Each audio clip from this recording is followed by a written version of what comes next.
नमस्कार, जय हिंद दोस्तों। स्वागत है आप सभी का एग्री कोचिंग बाय विकास सर परिवार में। हम लोग रोज़ एग्रीकल्चर के बेहतरीन प्रश्नों के साथ मुलाकात करते हैं। जैसा कि आप लोगों को पता है, कृषि विज्ञान से संबंधित जितने भी एग्जाम होते हैं, चाहे ICR हो, BHU, AFO, AAO, agriculture supervisor, can supervisor, agriculture TGT, PGT, agriculture TA, जो भी इस तरीके के एग्ज़ाम होते हैं उनकी तैयारी से संबंधित प्रश्नों को रोज़ाना लेकर आते हैं। प्यारे विद्यार्थियों, जितने भी आप लोग हमारे चैनल से जुड़े हुए हैं, सबका हम एग्री कोचिंग बाय विकास सर परिवार में स्वागत करते हैं। आज का जो हमारा टॉपिक रहने वाला है, पशु प्रजनन से संबंधित जितने भी आज तक क्वेश्चन बने गए हैं या आगे एग्जामों के अंदर बनने की संभावना है, उन प्रश्नों को आज की इस वीडियो में हम लोग डिस्कस करेंगे। तो एनिमल हस्बेंड्री से पशु प्रजनन का एक टॉपिक काफ़ी महत्वपूर्ण होता है। इससे एक या दो क्वेश्चन हर एग्रीकल्चर के एग्जाम में पूछे जाते हैं।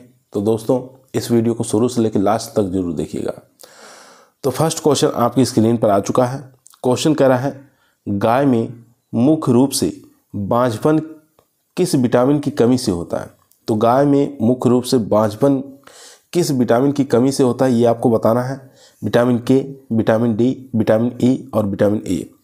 तो यहाँ पर जो राइट आंसर हो जाएगा, विटामिन ई की कमी से बांझपन होता है। ठीक है, तो राइट आंसर हो जाएगा दोस्तों यहाँ पर सी ऑप्शन। उसके बाद यहाँ देख सकते हैं, गाय में मुख्य रूप से बांझपन के लिए विटामिन ई जिम्मेदार होता है। विटामिन ई की कमी उन पशुओं को होती है जो मिलेट की अल्प मात्रा में, ठीक है, मिलेट का अल्प मात्रा में सेवन करते हैं और हरी घास का अत्यधिक सेवन करते हैं। ठीक है, उसके बाद क्वेश्चन नंबर 2 आपकी स्क्रीन पर आ चुका है। क्वेश्चन कह रहा है, करन स्विस गाय की प्रजाति किसके बीच में क्रॉस करके निकाली गई है। थार पारकर क्रॉस फ्रीजियन, साहिवाल क्रॉस गिर, साहिवाल क्रॉस ब्राउन स्विस या देवनी क्रॉस हरियाणा। तो आपको बताना है, करन स्विस जो है संकर गाय की नस्ल है। इसका क्रॉस बताना है, किसके किसके बीच में क्रॉस करके इसको निकाला गया है। तो यहाँ पर जो राइट आंसर हो जाएगा दोस्तों, वो हो जाएगा सी ऑप्शन, यानी कि साहिवाल और ब्राउन स्विस, इन दोनों के बीच में क्रॉस करके इसको निकाला गया है। यहाँ देख सकते हैं, दिया हुआ करन स्विस गाय की प्रजाति है जो साहिवाल और ब्राउन स्विस के बीच में क्रॉस करके निकाला गया है। एक और क्रॉस आपको याद रखना है, करन फ्रिज।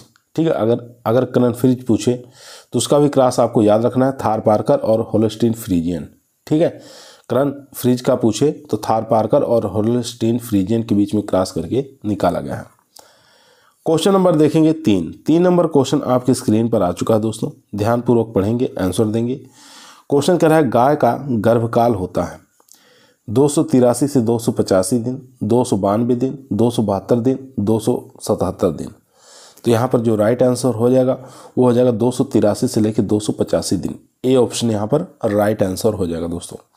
ए ऑप्शन यहाँ पर राइट आंसर हो जाएगा। अगर भैंस का पूछे तो भैंस का जो गर्भकाल होता है 307 से लेकर 310 दिन का होता है। बकरी का 148 दिन होता है और यहाँ पर ऊँट का गर्भकाल देखेंगे 390 से लेकर 410 दिन होता है। क्वेश्चन नंबर चलते हैं 5 नंबर क्वेश्चन आपकी स्क्रीन पर आ चुका है। क्वेश्चन कह रहा है, जलीय भैंस में गुणसूत्र की संख्या 2n बराबर कितना होता है। यहाँ पर जलीय भैंस का क्रोमोसोम नंबर पूछ रहा है। 48 होता है, 50 होता है, 52 होता है या 54 होता है। तो यहाँ पर जो राइट आंसर हो जाएगा वो हो जाएगा 50, यानी कि जलीय भैंस का क्रोमोसोम नंबर कितना होता है, 50 होता है। चलिए देख लेते हैं और भी कुछ क्रोमोसोम नंबर जो कि एग्जाम में पूछा जाता है। दोस्तों यहाँ देखेंगे, गाय का क्रोमोसोम संख्या पूछे तो 60 होता है, जलीय भैंस का 50 होता है, भेड़ का पूछे 54 होता है, बकरी का पूछे 60 होता है, मुर्गी का 78। तो ये क्रोमोसोम संख्या यानी कि गुणसूत्र संख्या आपको याद रखना है। इसके बाद क्वेश्चन नंबर देखेंगे 5 नंबर क्वेश्चन आपकी स्क्रीन पर आ चुका है। क्वेश्चन कह रहा है, बछड़े के बधियाकरण का सही समय आपको बताना है। किस समय बछड़े में बधियाकरण का सबसे सर्वोत्तम समय माना जाता है। ऑप्शन देखेंगे 2 से 4 सप्ताह, 10 दिन, 8 से 10 दिन या 16 से 20 दिन। तो यहाँ पर राइट आंसर हो जाएगा सी ऑप्शन, यानी कि 8 से 10 सप्ताह में बधियाकरण कर देना चाहिए। सी ऑप्शन यहाँ पर राइट आंसर हो जाएगा।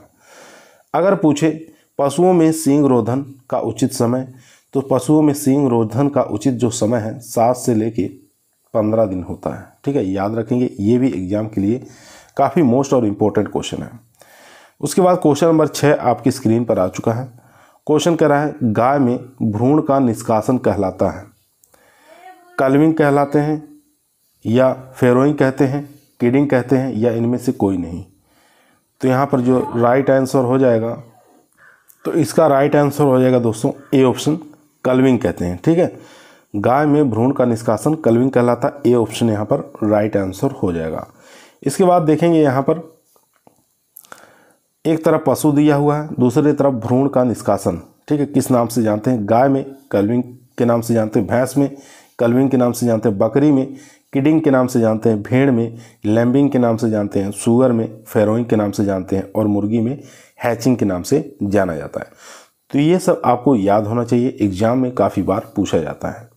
इसके बाद देखेंगे क्वेश्चन नंबर 7 नंबर क्वेश्चन कह रहा है पिन्नू इनमें से किन जातियों के बीच का संकरण है?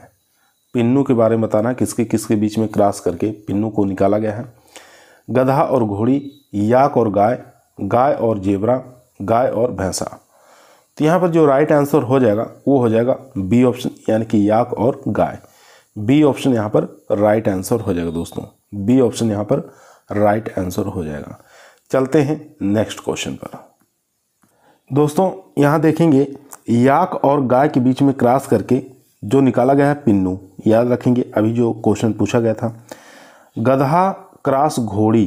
ठीक है, दोनों के बीच में क्रॉस करके निकाला गया है खच्चर, ये भी क्रॉस पूछ सकता है एग्जाम में।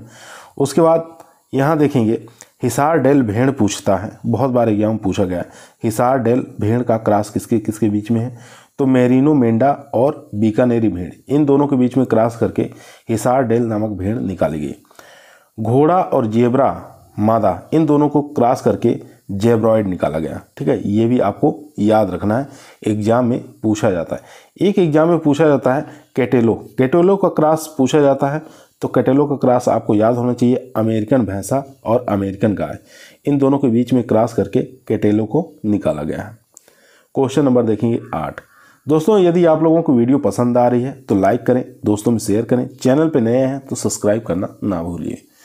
क्वेश्चन नंबर 8 कह रहा है सांड के बाध्यकरण की उम्र होती है। तो इसमें बताना है बाध्यकरण की उम्र कितनी होनी चाहिए? 2 वर्ष, 1.5 वर्ष, 1 वर्ष या 3 वर्ष। तो यहाँ पर जो राइट आंसर हो जाएगा दोस्तों वो हो जाएगा डी ऑप्शन, यानी कि 3 वर्ष। डी ऑप्शन यहाँ पर राइट आंसर हो जाएगा। देख सकते हैं सांड के बाध्यकरण की उम्र जो है 3 वर्ष होती है, जबकि सींग रोधन का पूछे तो 7 से लेके 15 दिन आपको याद रखना है। क्वेश्चन नंबर देखेंगे 9 नंबर क्वेश्चन कह रहा है वीर्य को कितने तापक्रम पर संग्रहित करते हैं?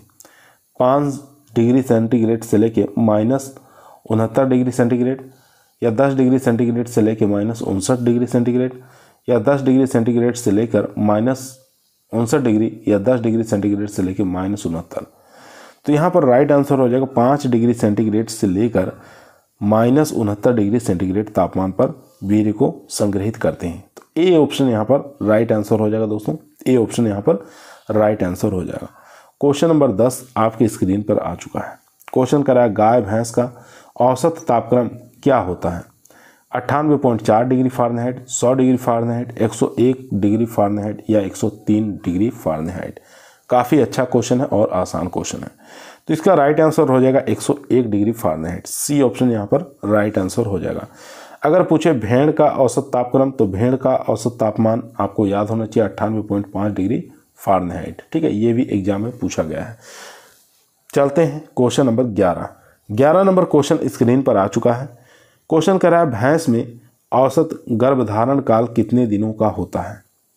तो ये आपको बताना है 310 दिन, 345, 400 या 210 दिन।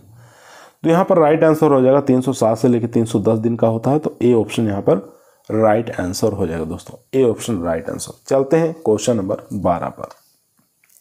दोस्तों यहाँ देखेंगे भैंस का जो गर्भकाल होता है 310 दिन का होता है, गाय का 282, बकरी का 148, भेड़ का 150, सूअर का 114 और भैंस का 310। ठीक है, 2 बार दे दिया है।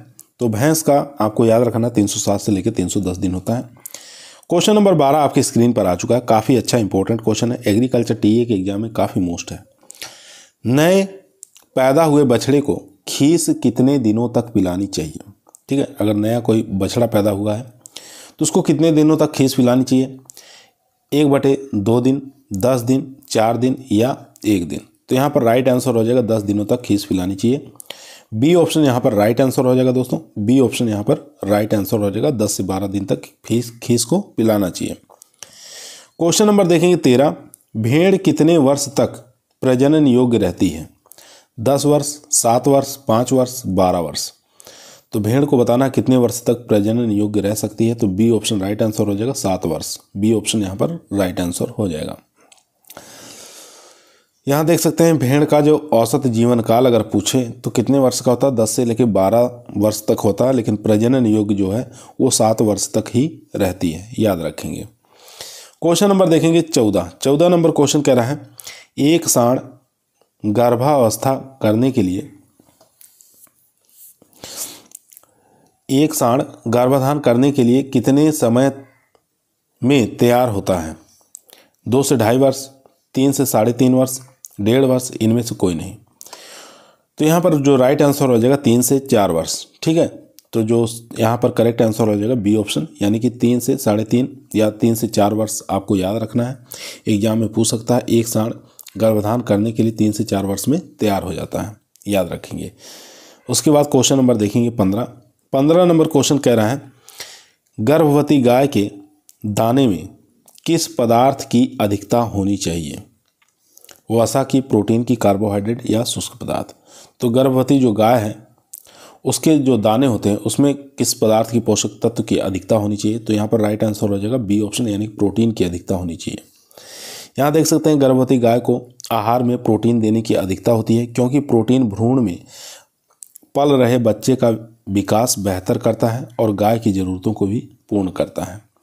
उसके बाद क्वेश्चन नंबर देखेंगे 16, एक संकर बछिया की प्रथम ब्यांत की आयु होती है 20 से लेके 24 माह, 24 से 30 माह, 36 से 40 या उपरोक्त में से कोई नहीं। तो 18 से लेके 24 माह की जो बछिया होती है वो तैयार हो जाती है। तो यहाँ पर राइट आंसर हो जाएगा ए ऑप्शन। ठीक है, ए ऑप्शन यहाँ पर राइट आंसर हो जाएगा कि एक संकर बछिया जो है प्रथम ब्यांत की आयु उसकी 18 से लेकर 24 माह तक होती है। ए ऑप्शन यहाँ पर राइट आंसर हो जाएगा। चलते हैं क्वेश्चन नंबर 17 पर। क्वेश्चन नंबर दोस्तों 17 आपके स्क्रीन पर आ चुका है। क्वेश्चन कर रहा है, गाभिन गाय को झुंड से अलग रखना क्या कहलाता है? गर्भधारण के तुरंत बाद, गर्भधारण के 3 माह बाद, या गर्भधारण के 4 माह बाद, या गर्भधारण के 7 माह बाद। तो कितने माह बाद अलग कर देना चाहिए? तो यहाँ पर राइट आंसर हो जाएगा गर्भधारण के 4 माह बाद गाभिन पशु को झुंड से अलग कर देना चाहिए। सी ऑप्शन यहाँ पर राइट आंसर हो जाएगा दोस्तों। सी ऑप्शन यहाँ पर राइट आंसर हो जाएगा। क्वेश्चन नंबर देखेंगे 18 नंबर क्वेश्चन करा है, गाय के कृत्रिम गर्भधान के लिए अनुमोदित तरल वीर्य की मात्रा होती है 0.2 ml, 0.8 ml, 1.5 ml या 2 ml। तो यहाँ पर जो राइट आंसर हो जाएगा वो हो जाएगा डी ऑप्शन, यानी कि 2 ml की आवश्यकता होती है। डी ऑप्शन यहाँ पर राइट आंसर हो जाएगा। यहाँ देख सकते हैं वैज्ञानिकों के मतानुसार गाय और भैंस को गर्भित करने के लिए कम से कम एक बार में 5 से लेकर 10 लाख शुक्राणु भेजने की आवश्यकता होती है। इस संख्या को पूरा करने के लिए 1 सीसी से लेकर 2 सीसी या 2 ml की आवश्यकता होती है। ठीक है, याद रखेंगे। उसके बाद क्वेश्चन नंबर देखेंगे 19 नंबर क्वेश्चन कह रहा है, आउट ब्रीडिंग है। आउट ब्रीडिंग बताना है क्या है? दो विभिन्न नस्लों के असंबंधित पशुओं का, एक ही नस्ल के 2 असंबंधित पशुओं का, या एक ही नस्ल के 2 संबंधित पशुओं का। तो यहाँ पर जो राइट आंसर हो जाएगा वो हो जाएगा सी ऑप्शन, यानी कि एक ही नस्ल के 2 असंबंधित पशुओं को हम आउट ब्रीडिंग कहते हैं। सी ऑप्शन यहाँ पर राइट आंसर हो जाएगा दोस्तों। सी ऑप्शन यहाँ पर राइट आंसर हो जाएगा। उसके बाद क्वेश्चन नंबर देखेंगे 20 नंबर क्वेश्चन कर रहा है, गाय में आदर्श शुष्क काल यानी कि ड्राई पीरियड होता है कितने दिनों का होता है? 30 दिन का, 40 दिन का, 60 दिन का या 80 दिन का। तो यहाँ पर जो राइट आंसर हो जाएगा वो हो जाएगा सी ऑप्शन, यानी कि 60 दिन का होता है। ड्राई पीरियड याद रखेंगे, एग्जाम में बहुत बार ये पूछा गया क्वेश्चन है। उसके बाद क्वेश्चन नंबर चलते हैं 21 पर। क्वेश्चन नंबर देखेंगे 21 नंबर क्वेश्चन कह रहा है निम्न में से कौन सी वीर्य एकत्रीकरण की सबसे अच्छी विधि मानी जाती है। तो इसमें से बताना है कौन सी विधि सबसे अच्छी मानी जाती है। तो यहाँ पर हो जाएगा डी ऑप्शन, यानी कि कृत्रिम योनि विधि, आर्टिफिशियल वेजाइना। ठीक है, डी ऑप्शन यहाँ पर राइट आंसर हो जाएगा दोस्तों।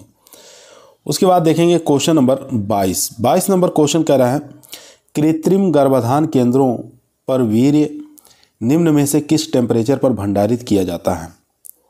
तो आर्टिफिशियल वीर्य जो है कितने टेम्परेचर पर इसको भंडारित कर सकते हैं, 20 डिग्री सेंटीग्रेड, 15, 10 या 5। तो यहाँ पर राइट आंसर हो जाएगा 5 डिग्री सेंटीग्रेड। डी ऑप्शन यहाँ पर राइट आंसर हो जाएगा दोस्तों। यहाँ देख सकते हैं वीर्य में परिरक्षण की विधियाँ होती हैं 2 प्रकार से। एक होता है रेफ्रिजरेटर में करेंगे तो 5 डिग्री सेंटीग्रेड पर इसको रखा जाता है।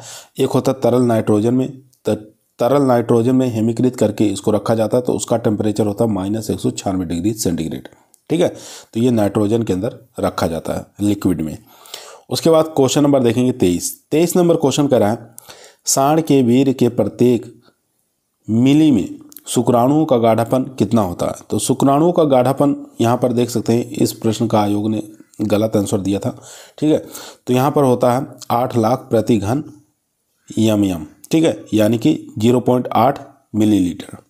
तो यहाँ पर राइट आंसर हो जाएगा। इसमें से कोई ऑप्शन सही नहीं है, तो इसलिए अगर आपको याद रखना है तो सांड के वीर्य में शुक्राणु की सांद्रता जो होती है 8 लाख प्रति घन मिलीमीटर होता है, अर्थात 0.8 मिलीमीटर होता है। इसके बाद क्वेश्चन नंबर देखेंगे 24 नंबर क्वेश्चन आपकी स्क्रीन पर आ चुका है। क्वेश्चन कह रहा है सांड में प्रति स्खलन शुक्राणु की मात्रा होती है 3 से 5 मिलीलीटर, 5 से 10 मिलीलीटर या 10 से 15, 15 से 20। तो यहाँ पर जो राइट आंसर हो जाएगा दोस्तों 24 का, वो हो जाएगा ए ऑप्शन 3 से 5 मिलीलीटर। ए ऑप्शन यहाँ पर राइट आंसर हो जाएगा। यहाँ देख सकते हैं सांड में प्रति स्खलन 3.5 लेके 5.8 मिलीलीटर वीर्य का औसत आयतन होता है। इसका पीएच मान भी पूछ सकता है, तो 6.7 पीएच आपको याद रखना है। क्वेश्चन नंबर देखेंगे 25 नंबर क्वेश्चन कह रहा है गाय में कमोत्तेजना शुरुआत के कितनी देर बाद अंडोत्सर्ग होता है। 3 घंटे बाद, 6 घंटे बाद, 12 घंटे बाद या 24 घंटे बाद। तो यहाँ पर राइट आंसर हो जाएगा 12 घंटे बाद। सी ऑप्शन यहाँ पर राइट आंसर हो जाएगा। 7 से लेके 14 घंटे बाद अंडोत्सर्ग होता है, ये आपको याद रखना है हीट पीरियड के समाप्ति के बाद। ठीक है, ओव्यूलेशन टाइम पूछे तो कितना हो जाएगा, 7 से 14 घंटे बाद। चलते हैं क्वेश्चन नंबर 26 पर। दोस्तों, यदि आप लोगों को agriculture TA, Uttar Pradesh TGT, PGT, STA exam के अंदर सिलेक्शन लेना है तो ईमानदारी के साथ चैनल को जरूर सब्सक्राइब करें। यह आपका परिवार है जो सरकारी नौकरी की तरफ ले जाएगा। इसी प्रकार की वीडियो हम रोजाना शाम को 8 बजे आप लोगों के बीच में लेकर उपस्थित रहते हैं। तो आप लोग पूरी वीडियो जरूर देखा करिए, क्योंकि एक से एक बेहतरीन प्रश्नों को आप लोगों के बीच में हम लेकर आते हैं। क्वेश्चन नंबर 26 आपकी स्क्रीन पर आ चुका है, ध्यानपूर्वक पढ़ेंगे, आंसर देंगे। क्वेश्चन कह रहा है गाय में कमोत्तेजना यानी कि मध्यकाल की औसत अवधि होती है। तो मध्यकाल का समय बताना है कितने घंटे का होता है, वो भी गाय में 6 से 12 घंटा, 12 से 24 घंटे, 24 से 36 या 36 से 40। तो यहाँ पर जो राइट आंसर हो जाएगा वो हो जाएगा 12 से 24 घंटे। बी ऑप्शन यहाँ पर राइट आंसर हो जाएगा दोस्तों। इसके बाद यहाँ देखेंगे भैंस का पूछे तो 27 घंटे, गाय का पूछे 18 घंटे, बकरी का 2 से 3 घंटे, भेड़ का 1 से 3 घंटे। ये मध्यकाल आपको याद होना चाहिए, क्योंकि एग्जाम में बहुत बार यहाँ से क्वेश्चन पूछा जाता है।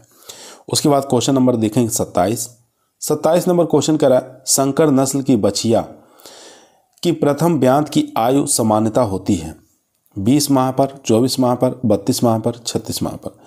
तो संकर नस्ल की बछिया की उम्र पूछ रहा है, प्रथम ब्यात की आयु कितनी होनी चाहिए। तो यहाँ पर राइट आंसर हो जाएगा 18 से 24। ठीक है, तो बी ऑप्शन यहाँ पर राइट आंसर हो जाएगा 24 माह। याद रखना है 18 से लेकर 24 माह होता है संकर गाय के लिए। अगर देसी गाय के लिए पूछे तो देसी का आपको याद रखना 3 से लेकर 3.5 वर्ष में तैयार हो जाती है। 3 से 3.5 वर्ष में प्रथम गर्भकाल के लिए तैयार हो जाती है। उसके बाद देखेंगे क्वेश्चन नंबर 28 नंबर क्वेश्चन कह रहा है अनुवांशिकीय वर्ण का प्रयोग सामान्यतः किया जाता है। तो किसके लिए किया जाता है? अनुवांशिकीय वर्ण का प्रयोग। तो यहाँ पर राइट आंसर हो जाएगा सांड के चयन के लिए। ठीक है, डी ऑप्शन यहाँ पर राइट आंसर हो जाएगा दोस्तों। सांड के चयन के लिए अनुवांशिकीय वर्ण का प्रयोग किया जाता है, याद रखेंगे, बहुत ही इंपॉर्टेंट क्वेश्चन है। उसके बाद क्वेश्चन नंबर देखेंगे 29 नंबर क्वेश्चन कह रहा है, गाय में गर्भाशय ग्रीवा की लंबाई होती है। तो ग्रीवा की लंबाई आपको बताना है, यानी कि सर्विक्स की लंबाई कितनी होती है गाय में। तो ऑप्शन देखेंगे 4 सेंटीमीटर, 6 सेंटीमीटर, 10 सेंटीमीटर, 15 सेंटीमीटर। तो यहाँ पर राइट आंसर हो जाएगा 10 सेंटीमीटर लंबाई होती है। सी ऑप्शन यहाँ पर राइट आंसर हो जाएगा। यहाँ देख सकते हैं गाय में ग्रीवा यानी कि सर्विक्स, यौन एवं गर्भाशय के बीच की जो लंबाई होती है वो 10 सेंटीमीटर लंबी होती है और 2.5 सेंटीमीटर व्यास की होती है। ठीक है, याद रखेंगे। अगर गर्भाशय नाल की लंबाई पूछे तो 20 से लेकर 25 सेंटीमीटर लंबी। ठीक है, याद रखेंगे। क्वेश्चन नंबर देखेंगे 30 नंबर क्वेश्चन कह रहा है कि सांड के वीर्य का पीएच मान कितना होता है? 5 पीएच होता है, 6.5 पीएच होता है, 7.5 या 8। तो यहाँ पर जो राइट आंसर हो जाएगा दोस्तों वो हो जाएगा बी ऑप्शन, यानी कि 6.5 होता है। बी ऑप्शन यहाँ पर राइट आंसर हो जाएगा। यहाँ देख सकते हैं सबका पीएच दिया हुआ है। सांड के वीर्य का पीएच मान 6.7 होता है। भैंसा सांड का होता है 6.7 से लेकर 6.8 पीएच। इसका कलर होता है क्रीमी सफ़ेद। उसके बाद सूअर का होता है 6.8 से लेकर 7.2 पीएच होता है। इसका कलर होता है भूरापन सफ़ेद। मुर्गी का होता है 7 से लेकर 7.4 पीएच। ठीक है, और इसका गाढ़ा जो सफ़ेद गाढ़ा होता है, इसका कलर जो होता है। उसके बाद देखेंगे बकरे का, इसका होता है 6.2 से लेकर 6.8 पीएच होता है, गाढ़ा क्रीमी कलर का होता है। ठीक है, तो ये स्पर्म का पीएच दिया हुआ है, ये पशुओं के नाम दिए हुए हैं और उसका कलर कैसा होता है ये इधर दिया हुआ है। तो इन सबको आपको याद कर लीजिए, एग्जाम में यहाँ से भी प्रश्न पूछा गया है। यहाँ देख सकते हैं उत्तर प्रदेश पीजीटी के अंदर 2004 में क्वेश्चन पूछा गया है। चलते हैं क्वेश्चन नंबर 31 पर। क्वेश्चन नंबर 31 आपकी स्क्रीन पर आ चुका है दोस्तों। क्वेश्चन कह रहा है, अपरिरक्षित युवा सांड छांटने का एकमात्र सर्वोत्तम आधार क्या है? वंशावली, बनावट, आकार या नस्ल? तो यहाँ पर डी ऑप्शन राइट आंसर हो जाएगा, नस्ल। ठीक है, डी ऑप्शन यहाँ पर राइट आंसर हो जाएगा दोस्तों।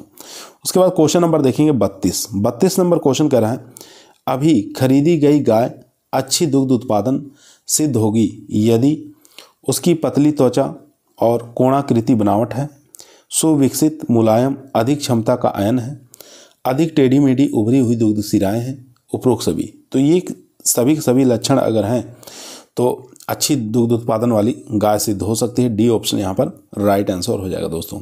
डी ऑप्शन यहाँ पर राइट आंसर हो जाएगा। इसके बाद देखेंगे क्वेश्चन नंबर 33 नंबर क्वेश्चन कह रहा है, भारत में वीर्य तनुकरण की संतुप्ति दर कितनी है? 1:100, 1:400, 1:200, 1:1000। तो यहाँ पर राइट आंसर हो जाएगा 1:200। सी ऑप्शन यहाँ पर राइट आंसर हो जाएगा दोस्तों। सी ऑप्शन यहाँ पर राइट आंसर हो जाएगा। ठीक है, उसके बाद क्वेश्चन नंबर चलते हैं 34 पर। 34 नंबर क्वेश्चन कह रहा है, भैंस में यौना आरंभ की आयु होती है 24 से 30 माह, 18 से 24, 27 माह या 30 माह। तो 34 का जो राइट आंसर हो जाएगा दोस्तों वो हो जाएगा डी ऑप्शन, यानी कि 3 वर्ष के करीब होता है। डी ऑप्शन यहाँ पर राइट आंसर हो जाएगा। 30 माह यानी कि 3 वर्ष की आयु होनी चाहिए। भेड़ का पूछे तो 18 से 24 माह, बकरी का पूछे तो 14 से 18। क्वेश्चन नंबर देखेंगे 35 नंबर क्वेश्चन कह रहा है, ऋतुमयी भैंस में गर्भधान का उत्तम स्थान चिन्हित करना है। तो अगर हीट पीरियड में भैंस आई हुई है तो गर्भाधान के लिए सबसे उत्तम स्थान कौन सा है इसमें से बताना है। वाल्वा है, वेजाइना है, सर्विक्स है या ओविडक्ट है? तो यहाँ पर राइट आंसर हो जाएगा सर्विक्स। सी ऑप्शन यहाँ पर राइट आंसर हो जाएगा दोस्तों। सर्विक्स की लंबाई पूछे तो 10 सेंटीमीटर और अगर उसका व्यास पूछे तो 2.5 सेंटीमीटर व्यास होता है। ठीक है, यहाँ से भी एग्जाम में बहुत बार क्वेश्चन पूछा गया तो ये भी आपको याद होना चाहिए। चलते हैं क्वेश्चन नंबर 36 पर। क्वेश्चन नंबर देखेंगे 36 नंबर क्वेश्चन कर रहा है, निम्नलिखित में से क्रॉस ब्रीडिंग गाय कौन सी है? तो क्रॉस ब्रीडिंग इसमें से गाय बताना है जर्सी, ब्राउन स्विस, करन स्विस, होल्स्टीन फ्रीजियन। तो यहाँ पर राइट आंसर हो जाएगा करन स्विस जो है क्रॉस ब्रीडिंग गाय है। सी ऑप्शन यहाँ पर राइट आंसर हो जाएगा दोस्तों। सी ऑप्शन यहाँ पर राइट आंसर हो जाएगा। यहाँ पे देखेंगे साहिवाल का, यहाँ पर करन स्विस का क्रॉस देखेंगे। करन स्विस का जो क्रॉस है साहिवाल गाय है और ब्राउन स्विस सांड है, ठीक है। दोनों के बीच में क्रॉस करके करन स्विस निकाला गया है। उसके बाद थार पारकर गाय है, होल्स्टीन फ्रीजियन जो सांड है, फिर करन फ्राइज निकाला गया है। और यहाँ पर देखें सिंधी गाय है और जर्सी सांड है, तो जर्सिन नामक वैरायटी इसमें निकाली गई है। उसके बाद देखेंगे 37 नंबर क्वेश्चन कर रहा है असंबंधित नर एवं मादा पशुओं के संभोग कराने की विधि को क्या कहते हैं? बीकर प्रजनन, अंतःप्रजनन, बहिप्रजनन या संकरण। देख सकते हैं कितनी बार एलटी में पूछा गया है, पीजीटी में, टीजीटी के अंदर भी पूछा गया है ये। तो यहाँ पर जो राइट आंसर हो जाएगा 37 का वो हो जाएगा सी ऑप्शन, यानी कि बहिप्रजनन के नाम से इसको जाना जाता है। सी ऑप्शन यहाँ पर राइट आंसर हो जाएगा। बहिप्रजनन क्या होता है? यहाँ देख सकते हैं इस विधि में प्रजनन हेतु उन पशुओं का प्रयोग किया जाता है जिनमें पिछली 4 से 6 पीढ़ी में कोई संबंध नहीं होता है। इनकी निम्न विधियां जैसे क्रमोन्नति, प्रसंस्करण, संकरण, निम्न भिन्न संकरण, out crossing, cross breeding, hybridization, ठीक है, ग्रेडिंग अप, ये सब विधियां इसमें काम में लेते हैं। क्वेश्चन नंबर देखेंगे 38 नंबर क्वेश्चन करा है हिन्नी प्रसंस्करण किन पशुओं का क्रॉस है? तो हिन्नी का क्रॉस आपको बताना है किसके किसके बीच में क्रॉस करके निकाला गया है। भैंसा क्रॉस गाय, घोड़ा क्रॉस गधी, गधा क्रॉस घोड़ी और याक क्रॉस गाय। तो हिन्नी का जो क्रॉस है घोड़ा क्रॉस गधे का है, ठीक है। बी ऑप्शन यहाँ पर राइट आंसर हो जाएगा दोस्तों, बी ऑप्शन यहाँ पर राइट आंसर हो जाएगा। यहाँ देख सकते हैं हाइब्रिडाइजेशन जो है इन पशुओं के विभिन्न जातियों तथा प्रजातियों यानी नर और मादा पशुओं में क्रॉस करवाया जाता है। इस प्रजनन से संकर ओज होते हैं। उदाहरण जैसे खच्चर का क्रॉस आपको याद होना चाहिए, गधा क्रॉस घोड़ी, हिन्नी का घोड़ा क्रॉस गधी, जेब्रॉयड का मादा जेब्रा तथा घोड़ा, ठीक है। उसके बाद कैटेलो का अमेरिकन गाय और अमेरिकन भैंसा। इन सब क्रॉस को आपको याद होना चाहिए, एनिमल ब्रीडिंग के अंदर ये एग्जाम में पूछे जाते हैं। उसके बाद क्वेश्चन नंबर देखेंगे 39 नंबर क्वेश्चन कर रहा है निम्न में से कौन सा सुमेलित नहीं है? यहाँ पर नहीं बताना इसमें से कौन सा सुमेलित नहीं है। बकरी का बयाना किडिंग कहलाता है, ये तो ठीक है। उसके बाद टर्की मुर्गी का अंडा देना हैचिंग कहलाता है, ये भी ठीक है। उसके बाद कुतिया का बयाना हैम्पिंग कहलाता है, ये भी ठीक है। सोरी का बयाना लैम्बिंग कहलाता है, ये गलत है, ठीक है। सोरी का बयाना लैम्बिंग नहीं कहलाता है, ये फोरोइंग कहलाता है, ठीक है। ये किस नाम से जानते हैं? फोरोइंग के नाम से इसको जाना जाता है, याद रखें, फोरोइंग के नाम से इसको जाना जाता है। तो इसमें से कौन सा असत्य था? तो हमारा डी ऑप्शन राइट आंसर हो जाएगा दोस्तों। चलते हैं क्वेश्चन नंबर 40 पर। यहाँ देखेंगे दोस्तों सुअरी का बयाना फेरोइंग कहलाता है, ठीक है। और यहाँ पर भेड़ का जो बयाना होता है उसको लैम्बिंग के नाम से जानते हैं। बकरी का बयाना किडिंग कहलाता है। टर्की मुर्गी या अंडा देना हैचिंग कहलाता है। कुतिया का बयाना वैपिंग कहलाता है, याद रखेंगे। उसके बाद क्वेश्चन नंबर देखेंगे 40 नंबर क्वेश्चन स्क्रीन पर आ चुका है। एक गाभिन गाय को गर्भधारण करने के लिए कितने माह बाद गर्भकालीन आहार देना चाहिए? 3 माह बाद, 4 माह बाद, 6 माह बाद या 8 माह बाद? तो काफ़ी अच्छा इंपॉर्टेंट क्वेश्चन है। तो यहाँ पर राइट आंसर हो जाएगा 6 माह। 5 से 6 माह बाद गर्भवती गाय या भैंस को भ्रूण विकास हेतु दाना देना प्रारंभ करें। तो याद रखेंगे सी ऑप्शन यहाँ पर राइट आंसर हो जाएगा दोस्तों। एक चीज़ और यहाँ से क्वेश्चन पूछा जाता है कि गर्भवती गाय के दाने में प्रोटीन की अधिकता होनी चाहिए, ठीक है। किसकी अधिकता होनी चाहिए? प्रोटीन की। और ब्याने के बाद गाय को कार्बोहाइड्रेट की अधिक मात्रा में खिलाना चाहिए, ये भी आपको याद रखना है। उसके बाद क्वेश्चन नंबर देखेंगे 41। सेमिनल वेसिकल्स की अनुपस्थित रहते हैं। तो सेमिनल वेसिकल्स किसके अंदर अनुपस्थित रहते हैं ये आपको बताना है। चूहे में, कुत्ते में, सांड में या सूगर में? तो यहाँ पर राइट आंसर हो जाएगा कुत्ते के अंदर, बी ऑप्शन राइट आंसर हो जाएगा दोस्तों, बी ऑप्शन राइट आंसर हो जाएगा। यहाँ देखेंगे सेमिनल वेसिकल्स जो होते हैं कुत्ता में और मुर्गी में, दोनों में क्या होते हैं? अनुपस्थित रहते हैं। प्रोटेट ग्लैंड ये मुर्गा में अनुपस्थित होता है। उसके बाद कापर्स ग्लैंड जो होता है ये कुत्ता और मुर्गी दोनों में अनुपस्थित होते हैं, याद रखेंगे। यहाँ से क्वेश्चन बहुत बार आया हुआ है। क्वेश्चन नंबर देखेंगे दोस्तों 42। भैंस का प्रथम परख नली शिशु कहाँ से तैयार की गई है? इज्जतनगर, करनाल, मथुरा या चेन्नई। तो भैंस का प्रथम परखनली शिशु कहाँ से तैयार किया गया है ये आपको बताना है। तो राइट आंसर हो जाएगा करनाल, हरियाणा से। ठीक है, बी ऑप्शन यहाँ पर राइट आंसर हो जाएगा। यहाँ देख सकते हैं भैंस का प्रथम परखनली शिशु national dairy research institute Karnal, Haryana के अंदर वैज्ञानिकों द्वारा 1990 में, ठीक है, इसको निकाला था। उसके बाद क्वेश्चन नंबर देखेंगे 43 नंबर क्वेश्चन कह रहा है पशुपालन में प्रथम क्रांति की शुरुआत कब हुई थी? 1980 के दशक में, 1960 के दशक में, 1970 के दशक में, 1990 के दशक में। तो यहाँ पर जो राइट आंसर हो जाएगा सी ऑप्शन, 1970 के दशक में शुरुआत हुई थी पशुपालन में प्रथम क्रांति की। ठीक है, तो याद रखेंगे, काफ़ी मोस्ट और इम्पोर्टेंट क्वेश्चन है दोस्तों। उसके बाद क्वेश्चन नंबर देखेंगे 44 नंबर क्वेश्चन कह रहा है पशुधन मूल्यह्रास के लिए सामान्यतः कौन सी विधि का उपयोग किया जाता है?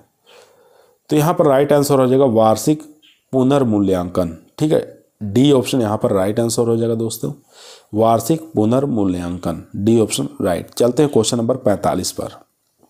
क्वेश्चन नंबर 45 दोस्तों आपके स्क्रीन पर आ चुका है। कृत्रिम विधि द्वारा उद्भवन हेतु मुर्गी के अंडे के लिए कितने तापक्रम की आवश्यकता होती है? तो ये आपको बताना है। काफ़ी अच्छा क्वेश्चन है। यहाँ देखेंगे 39.5 डिग्री सेंटीग्रेड, 33.5 डिग्री सेंटीग्रेड, 37.5 या 35.5। तो यहाँ पर जो राइट आंसर हो जाएगा 37.5 डिग्री सेंटीग्रेड, सी ऑप्शन यहाँ पर राइट आंसर हो जाएगा दोस्तों।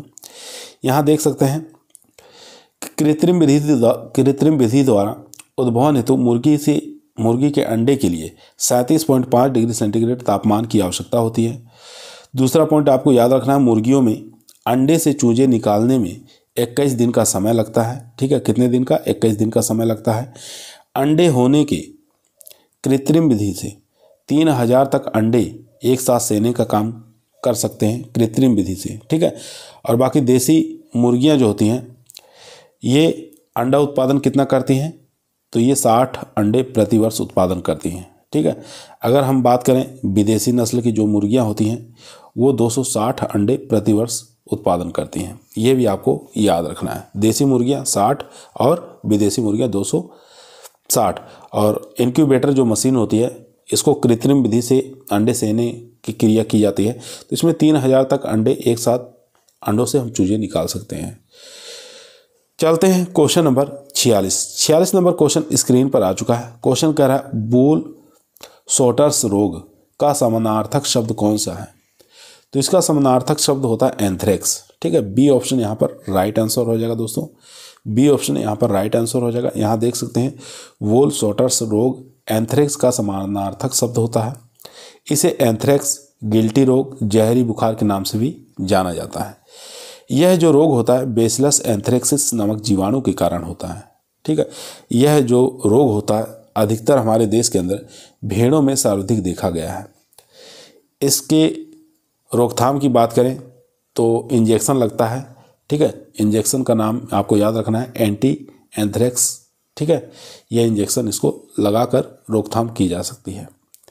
उसके बाद क्वेश्चन नंबर देखें 47 नंबर क्वेश्चन कह रहा है गायों में गर्भकाल होता है। तो गाय के अंदर गर्भकाल का समय बताना है। 230 से 335, 280 से लेकर 85, 305 से लेकर 310, 315 से लेकर 320।